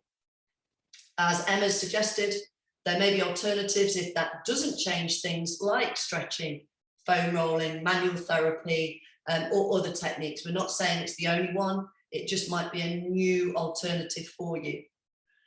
But then we want to think about joint strength ratios and considering antagonist and agonist strength work layered on top of that. So if we don't then use strength work on top, there's a potential for life to just kick back in and take them back into dysfunction. So Jenny's had a retool fit as well. At spaces, put in the pedals where the screw is in, bring the pedals out, so the knee tracks over the foot better, right? Okay, brilliant. So for those of you who've already had bike fits, if you were to try some of these techniques and then go back and have the bike fit done again, it would be interesting to see if it's need to alter your bike fit to that. So do be mindful that it can alter your position, obviously, for obvious reasons. So there's a guy called, sorry, I'm just going to come out again. I just wanted to show you a book because I'm so excited that I found it. There's a guy, and I'm not on PR or anything like that. George Davies did a great book. It is a brain dump, and it's taken me a couple of years to get hold of this. I've seen it for 200 quid. I don't know how I managed it, but I found it for 23 quid. And he talks about joint strength ratios. And this is really important, particularly if somebody is dysfunctional in one area, it can disturb that joint strength ratio. So where Pete was talking about power output and knowing how we want to move functionally, if there's an area that's not contributing, we may need to pay attention, at least for a short period of time, to that. And so I haven't forgotten you, Dan and Jenny, by the way. I'm getting to that, and it's going to come within this next section where we talk about how we can then program for joint strength ratio consideration. So we're going to use an MET, and we're going to talk about alternatives for Jenny and Dan in a moment. But if we think about, let's say, piriformis as an abductor, it's part of that rotation that we may have released doing our muscle energy technique. The antagonist to abduction would be adduction. So in simple terms, the antagonist strength exercises that we could slot in after that technique could be hip adduction work. Then if we followed that on with abduction work, we know we're starting to bring our cyclists out of dysfunction, just making sure they're getting attention through that frontal plane for stability in the saddle. So what might that look like? So in simple terms, adduction work is exactly what you would think it is. Now, this is where having different perspectives, so Peter's already shared with you kind of the functional basis with the mace and the rotational stuff, the clock lunge is great as well. But if somebody's coming out of dysfunction, we may just want to pay a little bit of attention for a short period of time to isolation work, like pure hip adduction. If we have an imbalance between the ab and adductors, there is a higher risk of groin strains and hernias. So to understand how we can program, just to make sure that the hips do have that frontal plane stability, a little bit of attention here might help. You should, I think, George Davies talks about hip ab and adduction should have a strength ratio of 1:1. In my experience, most people have very strong abductors. They do not have strength in adduction. And so just some attention there could be helpful. If we then think of abduction, it's usually an easier area to think about strengthening. So most people understand how to strengthen the abductors. These are very basic isolated work moves. Then you layer on top Pete's stuff, makes absolute sense. So it could be that you use the MET we've just done, work some adductor work, layer in some abduction work, and then pay attention to the mace, the rotation, the lunge clock layered on top of that. So this gives you your pyramid concept of training a client. So in that sort of sequence of bringing them out of dysfunction, improving the joint strength ratio, then getting functional for on a bike. So this is where we've gone with the 4-sign technique, the adductor strength, the abductor strength. So Jenny and Dan, listen, what we could do, and again, I'm aware of the time, so I've got to go through this relatively quickly. Conceptually, you could perform the muscle energy technique into your hip extensors by doing a leg pressing action. So you would basically flex the hip, put the arm or the hand behind the leg, and then press down into the hands using the 20%, hold for 20 seconds. That way you're not having to rotate the hip in the same way. Same idea, same concept, but here we then want to strengthen the flexors and then the extensors. So that's now back into the sagittal plane. We could also apply the technique to the hip flexors. So in that case, you would be sitting maybe or lying, and you would be resisting hip flexion at 20%, holding it for 20 seconds. The antagonist would be hip extension, and then you would do hip flexion strength work. So I hope that all makes sense. I'm sorry, Dan and Jenny, it's very quick, but basically it's the same concept through a different action. So instead of using rotation, you would use hip extension. I'm just going to come in, a little question come in there. Just check. Got you. Brilliant. Thanks, Dan. Good. Yeah, lying down is a good way of doing it, Stevie. Yeah, you're right. So lying on the back, bringing the knee towards you, lace the fingers behind, relax the knee, and then just press the thigh into the hands, 20% effort, 20 seconds. So you're not having to create discomfort in it. We don't want anything to be uncomfortable when performing those moves. Brilliant. Great stuff. So if you've experienced it a little bit before, Jenny, then you'll appreciate the beauty of it. So just going to come into spine, and then we'll go into nerves very quickly. I'm aware of time. Oh no, gone wrong way. Stop. I need to actually share.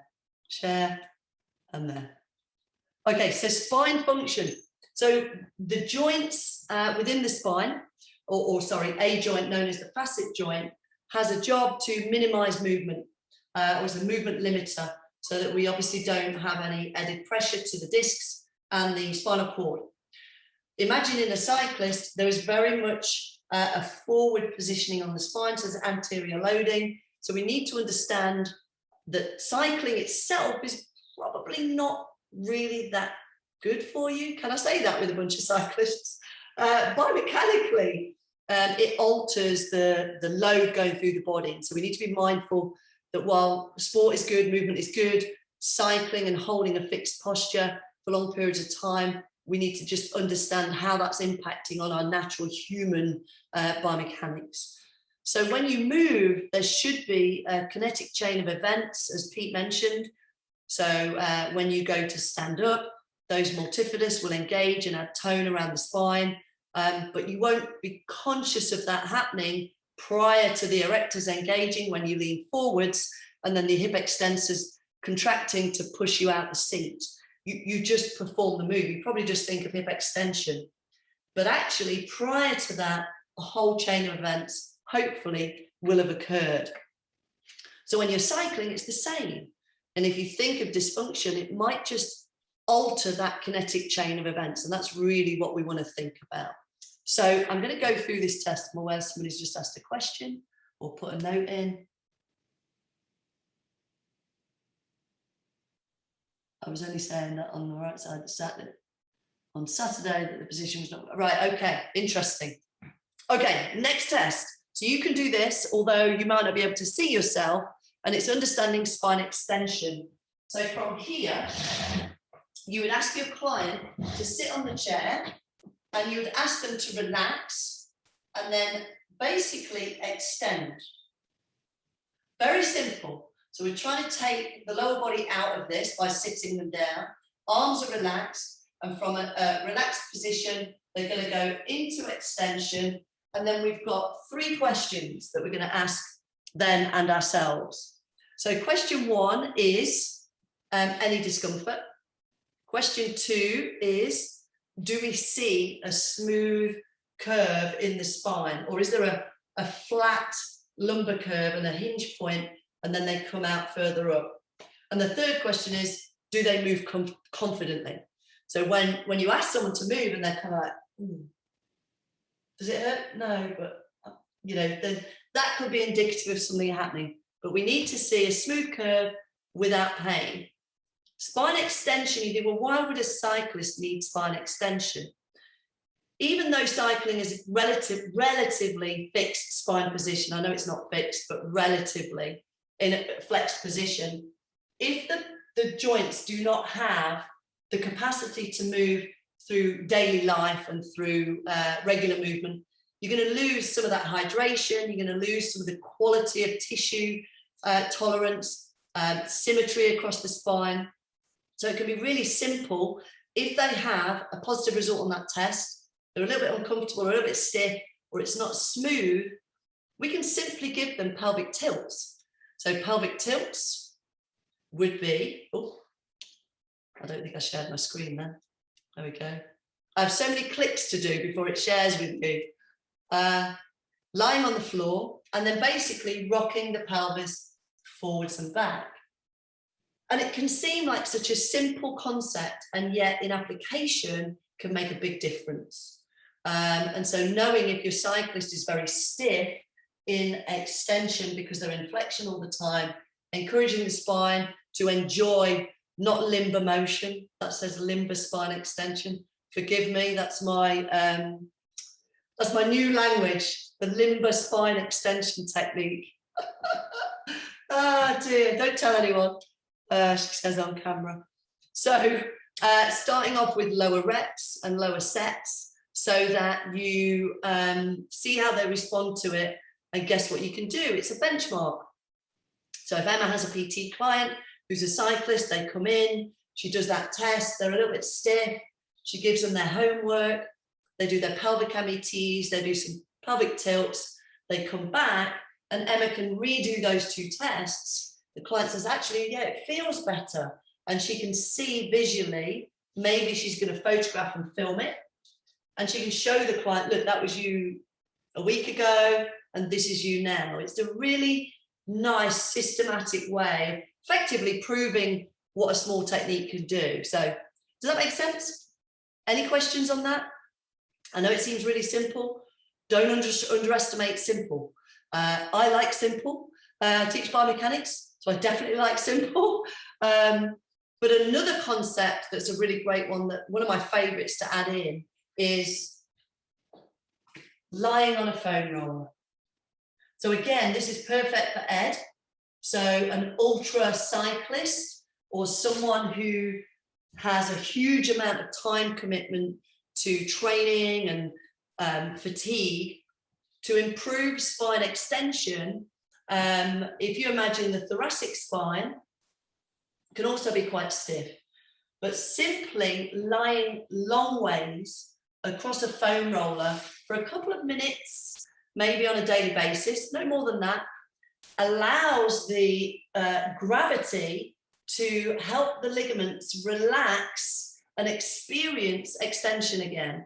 It's a bit safer than kind of trying to be so aggressive with joints, particularly in the spine.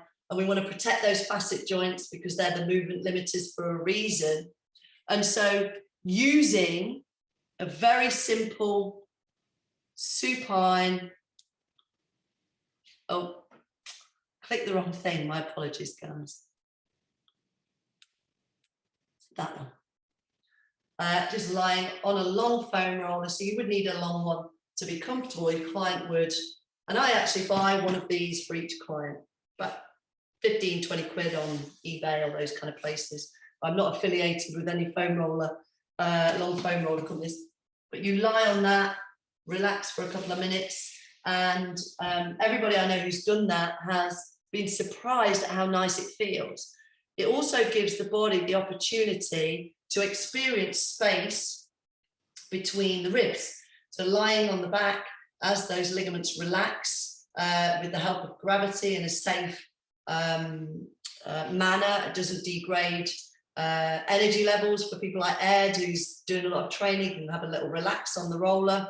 But a couple of minutes a day can make a big difference also to the breathing muscles. So those intercostals between the ribs get to experience space, and actually doing that kind of belly breathing and diaphragmatic breathing while lying on it, game changer. So the last thing we're going to go through is lower limb tension.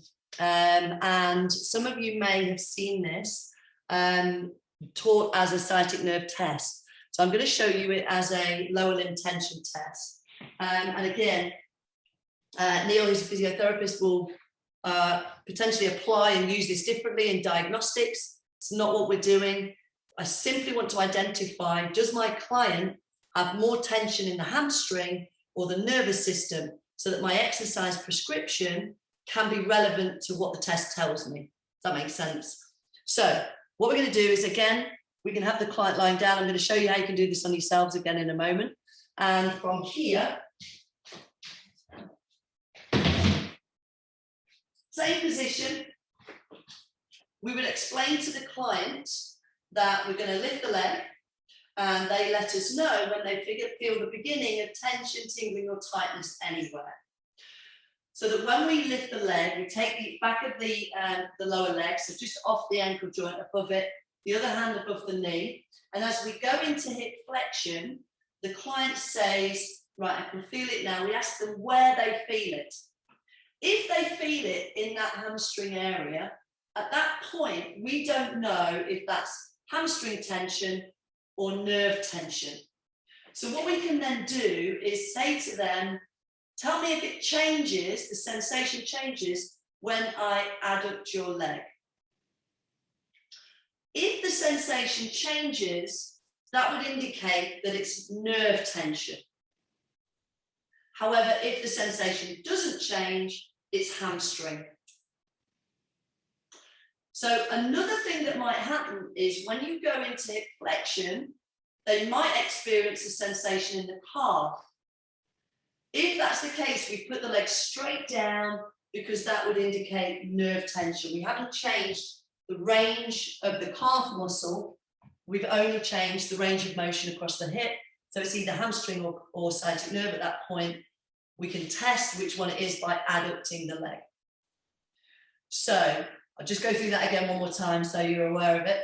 So we ask the client to tell me when and where you feel it. We flex the hip to the point they say, I can feel it now. If it's anywhere within the hamstring area, back of the hip, back of the knee, then we ask them to let us know if it changes when we adduct the leg. If it does change, it means the sciatic nerve is tighter than the hamstring. If it doesn't change, it's the hamstring. If it's anywhere other than the hamstring, we don't adduct, we put the leg down, we say, right, okay, the sciatic nerve needs mobilized. One other thing to note is how much hip flexion we achieve. So if they're here, we might be more concerned than if they're here. So we would want to note the range of motion. Just going to pause to see if there's any questions at that point, and then I'm going to show you both the mobilization technique and how you can do the test on yourselves. So any questions at that point? Okay, cool. So if you want to try this with me, we're going to do a technique that would be both a mobilization, but you can almost kind of test yourself a little bit. Yeah, you ready? So on your chairs, I'm going to do it on the bed here. So if your client had a positive result for a tight sciatic nerve, we would get them into a sitting position, have the thighs supported on the bed, and ideally the hands, that's my anatomy for today, it's getting late, the legs hanging freely, hands go behind the back, just relax out of the way to take the median nerve away from the equation. From here, we want them to slump and then bring the chin down. So we're starting to add tension down that nervous system line. From there, we're going to ask them to fold forwards and go to the point before they feel like they're going to fall forwards. Yeah. So once you're in that position, we then fix the ankle to 90 degrees and we're going to start to extend the leg. And we go to the point, we ask them to go to the point until they feel that tension, tingling or tightness. Now, it may not be the same as when they're on the bed, but they go to that point wherever it is they feel it. So if they're here and they feel it in the hamstring or the back of the thigh, we could point and flex the foot to mobilize the nerve. If the sensation in the back of the thigh is changing when they do this, then we know they're gliding the nerve because they're only moving the ankle joint, they're not moving the hamstring. Yeah. If, however, they feel it, let's say in the calf, we could actually use the head